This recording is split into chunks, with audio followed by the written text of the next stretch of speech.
Hello, everyone. Welcome to Online Seller UK podcast. My name is Prabhat, founder at Online Seller UK. And today we'll be talking to David, who is CEO of Build, Grow, Scale. And we'll be talking about scaling the specialty products on Amazon. Welcome to our podcast, David.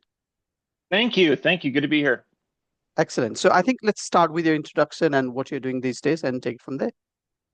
Yeah, absolutely. So my background is in accounting and finance. I spent about 7 years in corporate consulting before I went out and started my own private label brands. And so I've been selling on Amazon for about 8 years. And last October, I joined Build, Grow, Scale, which is an e-commerce agency that services Shopify stores. And so I love e-commerce. I love the space, and pretty happy with how things are going. Excellent. So um, the topic of today, growing the products like coffee, for example. So it's very difficult category to be in. Is that right? Yeah, absolutely. Okay, so let's talk on that then. So, what are the challenges you think sellers face when they launch the brands like in the category of coffee? Yeah, absolutely. And I would say more broadly on specialty products, typically a specialty product is going to come with a price premium. Hmm. And one of the things that Amazon is known for is having good deals, right? And so if you're selling in a particular category where the average price is $20 and you have a premium product, which is at $50, say, then it is going to be a tougher game to be on page one. And at the end of the day, that's where you want to be. Over 90% of sales are made on page one. And so, however, there are still some brands that do a really, really good job of framing that as a specialty product and differentiating between what a $20 and $50 product looks like and communicates. And so, what I found is really good imagery, really, really good. That's one thing I have spent. I have went on the cheaper side of photography. I've also spent a lot of money on photography, and there's a positive ROI on having great photography. The second thing is video, and this is something that I think every year becomes more and more important. Is explaining your product, and that's really where you can communicate with the customer and let them know that this is a premium product, and point out two to three differentiators from your product compared to the competition. And Amazon in particular gives you enhanced brand content or A plus content, and that's critical. That's critical. And so I would say, those are some tips that I have on creating a really good premium product experience for your Amazon customers. Okay, I think I've seen in a similar situation where a product is, say, for example, £30 and something else is £60, right? So, um, when you present that product in search, um, then we are seeing one product with a £60 or $60, whichever, and then another one is 30. So um, what you are saying is the main differentiator here is the image in that situation.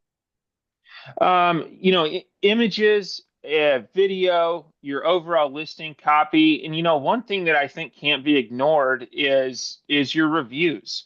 When Okay. people are searching, there is a lot of credibility in the crowd. Other Amazon shoppers saying this is a good product, and so your launch pricing. If your end goal is to be at a $50 product, your launch pricing may be at 25, and you may lose money on those, and that is okay. You're playing the long game on Amazon, and your goal is not to, in my opinion, your goal is not to be profitable on those first 10 to 50 sales.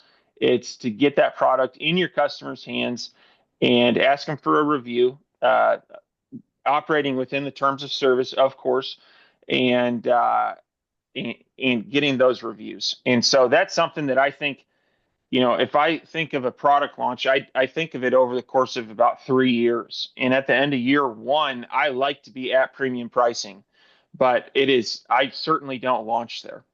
And that's just to start getting some momentum, because you can have a premium price product, but if no one's buying it because you don't have any reviews, that's tough.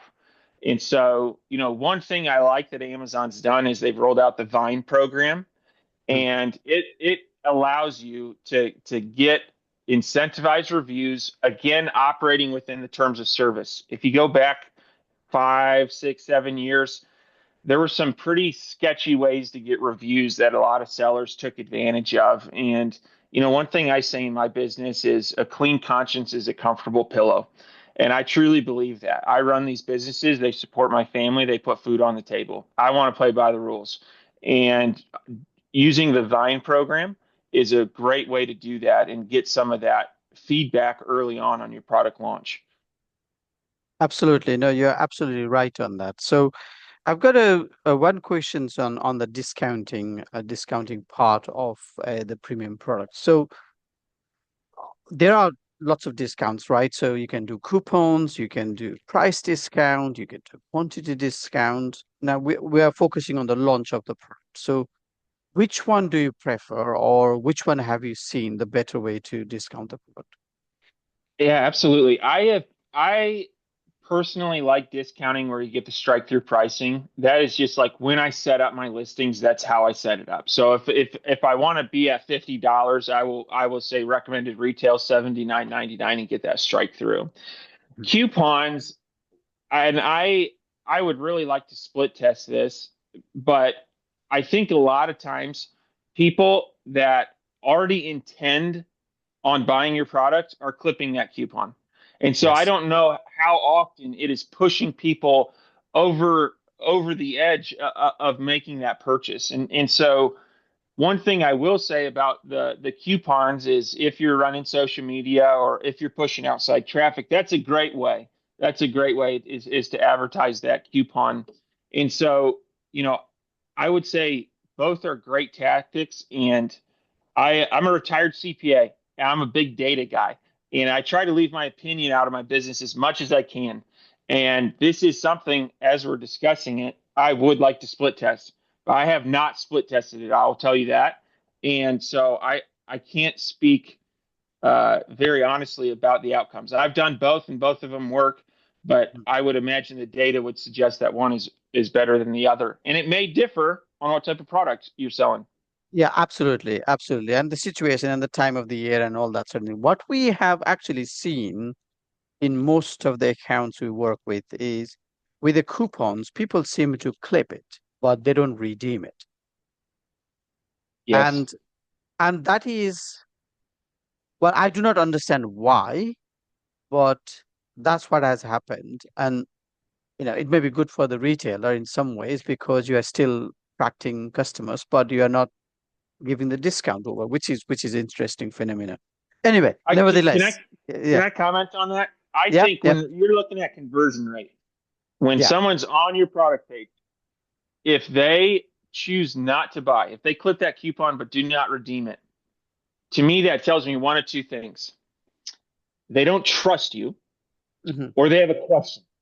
You haven't answered all their questions. I think that if you solve those two things, Hmm. then your conversion rate becomes much higher. And the instances of that will decrease. And so I think if you have a listing where 90% of the coupons are clipped and redeemed, and you have another listing where 30% or 30% of the coupons clipped are redeemed, you may look at those listings and ask yourself those two questions. What's the difference here? Do people not trust me or do they have unanswered questions?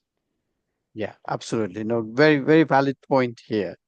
Um, so let's talk about the product. I think there's the two challenges we have. So one, we're talking about the products that has a chance of repeat purchase, like coffee, for instance.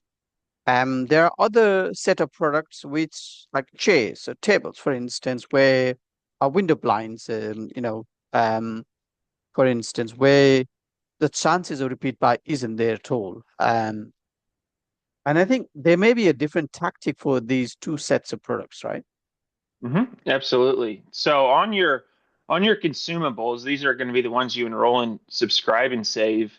Your customer lifetime value is significantly higher, right? Because they're going to come back and purchase it 5, 6, 7 more times or even longer.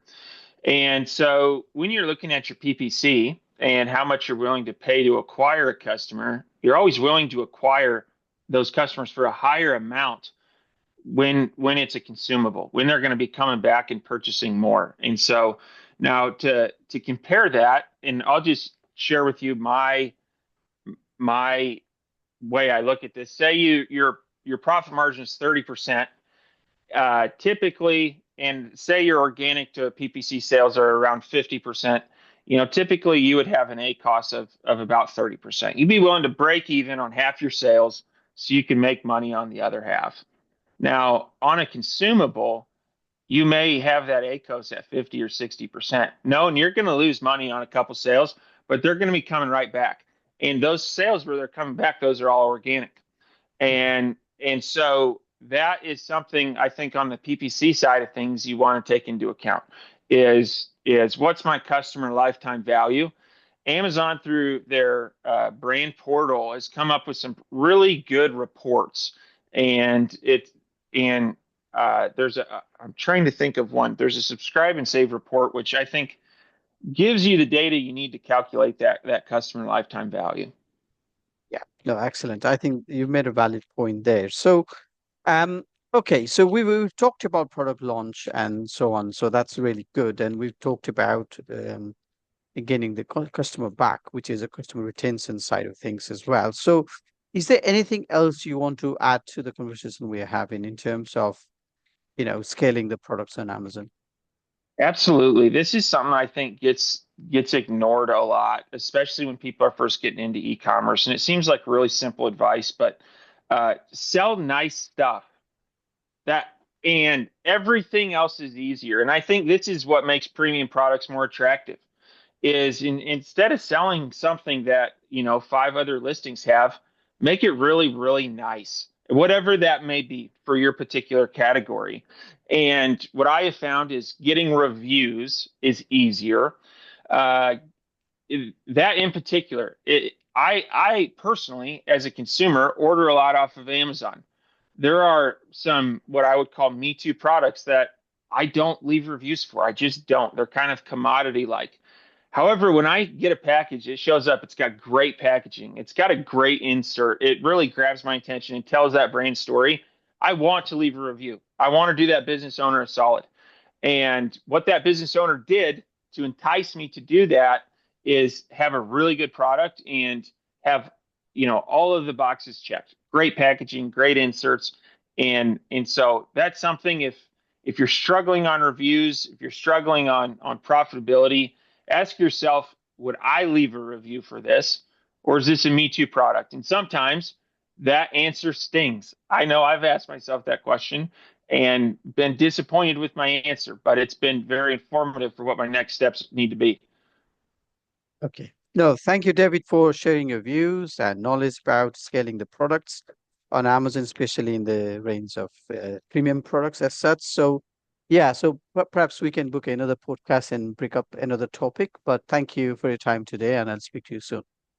Absolutely. Thank you.